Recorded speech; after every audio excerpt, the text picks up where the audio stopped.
Now, going over to the political part of the podcast, you have Republicans elect a new House Speaker, Mike Johnson, and he gets 1 million views on a Sean Hannity interview. Now, I'm not going to go through the whole thing because it's about 41 minutes, but we'll play perhaps a little intro for it. So, Mr. Mike Johnson says before the video, quote, "It's great sitting down with Sean Hannity to discuss something unifying. This Congress needs to address the challenges our country is facing. Watch the full interview here." It'll be interesting to see what the comment section say. And if you do have a recommendation for picture-in-picture production technology or software, I'd appreciate the feedback, as I'm still trying to find one that will work seamlessly and will provide a best optimal experience. But without further ado, play the video right now. This is first interview. Mr. Speaker, good to see you, sir. Thanks, Sean. Welcome to Capitol Hill. All right, 2 weeks ago, did you think, have you gotten used to the word speaker yet? I haven't, Sean. I've been in the job about 48 hours now, and it's kind of surreal, to be honest. I just want to say at the outset here, God be with the law enforcement officers that are handling that situation in Maine. Our prayers have been with the families of that tragedy. Everyone here in the House was dialed in on that all day, and it's really something. So just address that at the front end. We'd be remiss if we didn't mention it. Already, though, you're immersed in Democrats, and this happens with almost every shooting incident. The immediate call by the left in this country, we need more gun laws, we need more legislation. What's your answer to that? At the end of the day, the problem is the human heart. It's not guns, it's not the weapons. At the end of the day, we have to protect the right of the citizens to protect themselves, and that's the Second Amendment. And that's why our party stands so strongly for that. I agree with the comments of your guests there. This is not the time to be talking about legislation. We're in the middle of that crisis right now. But I just want you to know, and I want the American people to know, that all the members of the House here are deeply concerned about the families involved and everyone. And we pray for the law enforcement officers that are doing that hard job tonight that most people do not have the bravery to do. You talk about the human heart. If somebody really wants to kill innocent people, there's a lot of ways they can do it, beyond using a gun. I'm sure this will become a bigger issue throughout the days moving forward. Is there any specific gun law that you would look at, or any new legislation you would look at? Well, been on the job for 48 hours. We'll see. I mean, there'll be lots of discussion, as there are after these heartbreaking tragedies. But your point is well taken. I mean, you know, in Europe and in other places, they use vehicles to mow down crowds at parades, where they've done that here in the United States. It's not the weapon, it's the underlying problem. I believe we have to address the root problems of these things, and mental health, obviously, as in this case, is a big issue, and we've got to seriously address that as a society and as a government, and there's lots of measures pending on that as well. You got a very warm welcome from the DNC. They said you were an anti-abortion, MAGA extremist, Mike Johnson. That was their first words. Welcome you. Well, welcome to your new job. Then they went on to say that you were the co-sponsor of to institute an extreme abortion ban. We'll get into detail nationwide. You want to cut Social Security and Medicare. And here's some free advice from Mike Johnson, and that is, don't get comfortable. We've been here before. This is the same exact MAGA extremism that the American people have already rejected, and they will do it again. I thought that was the warmest welcome you could ever want from the Democratic Party. How about that? Yeah, welcome to the job. Look, they don't know me. A lot of these people don't know me, and I think if they would talk to some of my colleagues here, even on the other side of the aisle, that have worked with me for the 7 years that I've been on Capitol Hill, they would tell them that those things are not true. Give me a chance. Let me have a chance to lead here, and you'll see what I'm really about.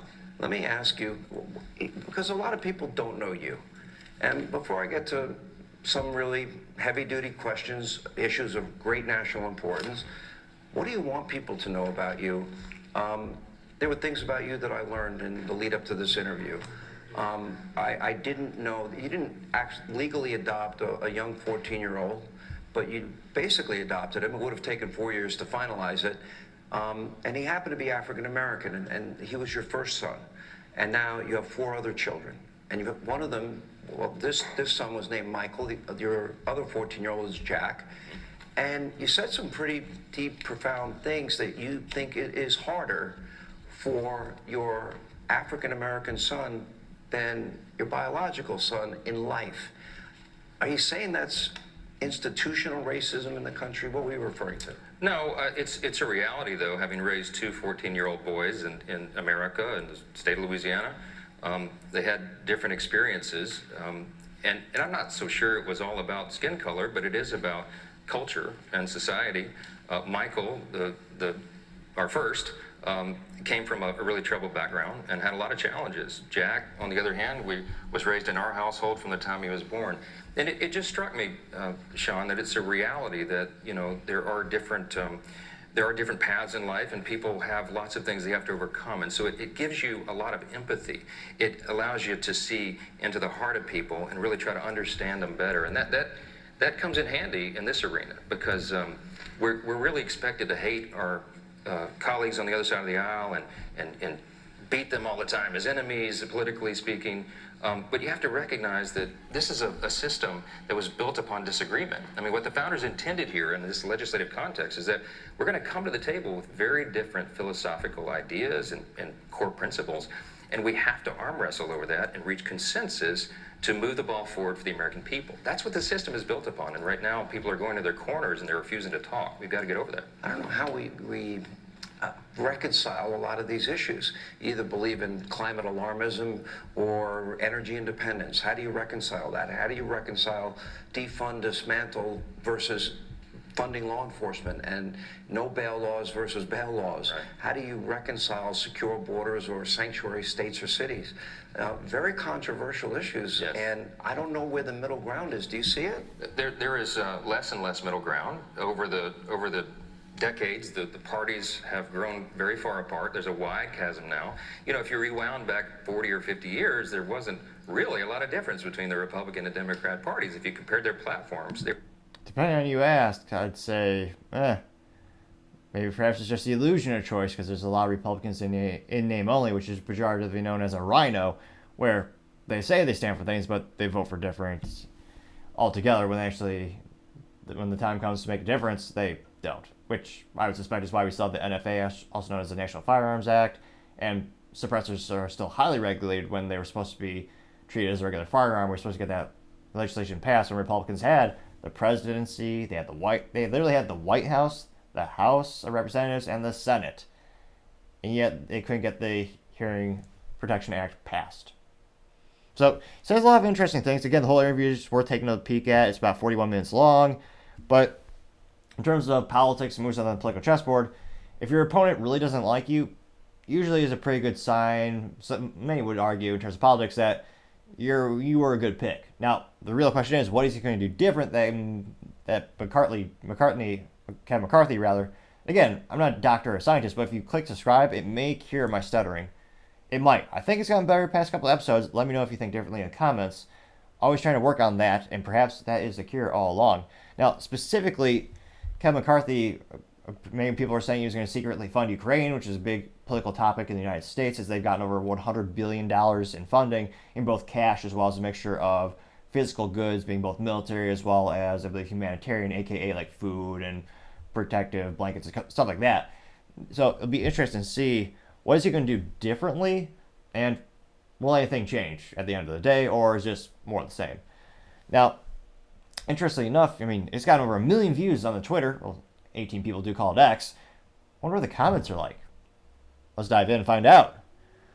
One of the first comments says from somebody named Sandy, who gets a D- for marketing because it's just a profile picture of a gentleman with not a modicum of sand on him. So not very sandy. Not even a picture of a beach. Pun. Not really intended. Now, Mr. Sandy says, quote, "You initially voted for Ukraine aid, then no for subsequent aid packages. Why did you flip?" Unquote. Got 154 likes. Which I think some might argue perhaps it just got to that breaking point where in the beginning, you see a country in need, so instinctively they wanted to help them out, and they passed some funding. And then after a while you realize, wait a minute, the United States is paying for the pensions of politicians in Ukraine. They're paying to help small businesses in Ukraine. But wait a minute, they're not paying to help small businesses in the United States. It seems to be the United States is picking up a lot of tabs over there. So, in my 3 cents, again, it used to be 2 cents, but 40-year hyperinflation thanks to politicians. Well, my 3 cents is that I think they just saw a breaking point where it went, in his opinion, perhaps from helping to now emboldening and just pretty much picking up the whole tab, or darn near the whole tab, in terms of the aid that they're requesting and they're asking for. So perhaps that is why. But of course, when it comes to politics, if you change your position on a subject, you need to have an articulate answer. So it'll be interesting to see. Maybe he'll have a follow-up interview, or again, maybe he'll address these topics head on. But you better be able to articulate that and let the people know this is why I changed. Not just because you stuck your finger in there and go, well, which way is the wind blowing? What's the popular thing to do? Where at the end of the day, it's more important to do the right thing than the popular thing. And many times in life, those two things are very different from another. Now, yet another comment when it comes to Ukraine, someone by the name of Stormy Knight said, quote, "No, Mike, we don't want accountability with regards to Ukraine. It is a bottomless pit. We are sick of the tired funding Ukraine with no end goal. We want border security. With 2 years, one of which we are now involved in, with 2 wars, one of which we are now involved in, our borders have been closed down, should have been closed down yesterday. But hey, let's keep letting those terrorists in," unquote. Now, that specific comment got 59 likes, which, politically speaking, is another fascinating thing in the United States. For as long as I could possibly remember in terms of the media, if you were to ask for a modicum of accountability or anything in terms of security for the border, you're called a racist, evil. More often than not, of course, they would call you an evil Republican. And now, even Democrats are calling for a southern border. Eric Adams, the mayor of New York City, which previously emboldened the situation by saying when they were a sanctuary state, please send everyone here. Well, as soon as they started to actually show up there, then he switched very, very quickly on that position. And of course, the mainstream media did not call him a pejorative Republican or anything like that. They just let him be a hypocrite like most politicians are. They don't get called out depending on what side of the aisle you're on. Now, diving back into the comments, let's see here. Here's a really popular one. It's got 443 likes. It's from Leonidas K, which, a little disappointing, it is not Leonidas from the 300, so it is not Gerald Butler, as some might have thought. Though he does have some facial hair, so perhaps a little redemption. Now, Leonidas says, quote, "Shows who you are. Sean Hannity is not a serious journalist. He's a far-right, fear-mongering conspiracy theorist who's been held accountable and settled a suit for lies and propaganda, including that Hillary Clinton was responsible for the death of Seth Rich. He's a clown," unquote. Again, that got 443 likes. And for the record, Hillary Clinton is completely innocent. I love life, would never end it prematurely. It's suspicious how all her enemies just happen to disappear or die. Coincidence? I'm sure. Completely coincidence. I think she's great. Totally not corrupt. Totally safe to disagree with her. Anyway, back to the comments. Someone by the name of Banana Republic Justice Swan, which gets an A+ for marketing because their profile picture is of a swan. And it is presumably in the Banana Republic. Now, this swan, which perhaps evolution has gone even further. Is this swan really typing? Is it a real swan? Perhaps. This alleged swan says, quote, "Can't wait to see how many things you views evolve on now that you can take your America First mask off and service your masters in the defense industry and Wall Street," unquote. Emperor's got 195 likes. Someone by the name of AMC2 Moon says, quote, "Can we stop sending money to other countries," unquote. Person got 261 likes, which I'm not too surprised so many people agree with that, because I believe a lot of Americans agree with that sentiment as well, including myself. Now, the issue is with the US dollar. The thing that people, I think, sometimes forget to take into account, one of the reasons we keep sending money all over the globe is so that they use our currency to artificially make our currency worth something. There's a reason in order to buy oil, you first have to exchange your currency that you actually work hard for a fiat currency, the United States, which we basically just print out of nothing. Another topic for another time, perhaps, and quite concerning that other countries are moving away and using other currencies, which is not going to be good for our economy long term. But another topic for another time. Someone by the name of Lady Heidi saying, quote, "Mike Johnson, you're demanding proof of what American citizens' taxes were spent on in Ukraine. This is good. The problem is, you said you think we all want more tax dollars to go to Ukraine, when clearly the vast majority of Americans do not. That is a problem," unquote. She got 181 likes. Now, interestingly enough, let me know in the comments, should we continue to send more money or increase the rate at which we send money to the Ukraine. I can't help but think, as this has become a very political issue, it may very well be a 50-50 split between people who do want to send more money to Ukraine and do not. As right now, well, it might be even a little bit dicier than that when it comes to the breakdown percentages, as even within the Republican nominee party, as they're trying to get the nomination for the Republican primary to attempt to be the U.S. presidency, well, even those discussions are divided. They're not all one or the other. So it would be interesting to see what is the actual percentage of Americans who want one versus the other. Let me know in the comments, what do you think we should do with all the American dollars we print? Someone saying, or the profile picture name is Not Your Minion, saying, quote, "No more Ukraine money, Mike. It's a major reason we wanted McCarthy out," unquote. And out was in all caps, so they mean business. This person got 193 likes. And can't help but think we're kind of seeing a theme here. Mr. J.D. Sharp says, quote, "Focus on America, our border, the prices of goods, the small businesses, the schools, the safety of our streets, the overall life of Americans, because it's absolutely terrible now," unquote. Person got 371 likes. Which, again, yes, it would be nice if we were to focus on those things. And again, the price of goods, many people would say, it's not good to keep printing money and causing inflation, including myself. Someone by the name of Raven in the Flight, which does have an emoji picture of a raven in their profile picture name. However, the picture of the person is actually a person. So, is it really a raven or is it a person? Or is it Raven from that, what is it?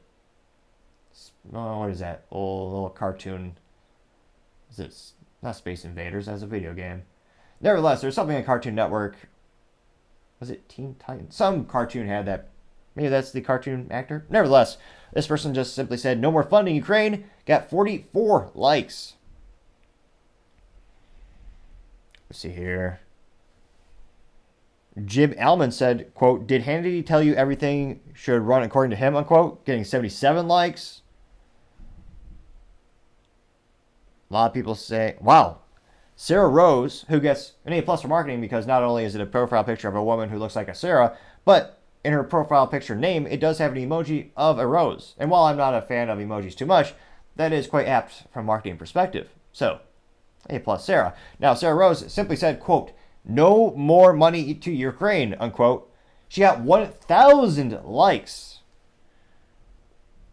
So looks like, and I'm trying to see if there's any more different ones. Real Phil Jones says, quote, "Close the border, defund the 87,000 IRS agent, release every minute of the January 6 tapes, no more money for Ukraine."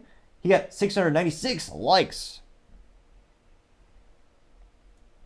And I'm trying to see if there's anything. A lot of these are very similar in critique. And there's a couple of people praising him, saying what they want him to do. I'm trying to see if there's any. Let's see here. Someone by the name of Gays for Trump. This profile picture is pictures just of Trump. I don't see the gays, so maybe C+ for marketing is a picture of Trump, which is half the profile name. But nevertheless, the profile by the name of Gays for Trump says, quote, "Why do you now support sending more money to Ukraine?" unquote, getting 339 likes. So, let's see, we'll do one. Spitfire, she simply says, "Stop funding Ukraine and start peace talks." She got 740 likes. So I think that will be one of the top topics, so to say.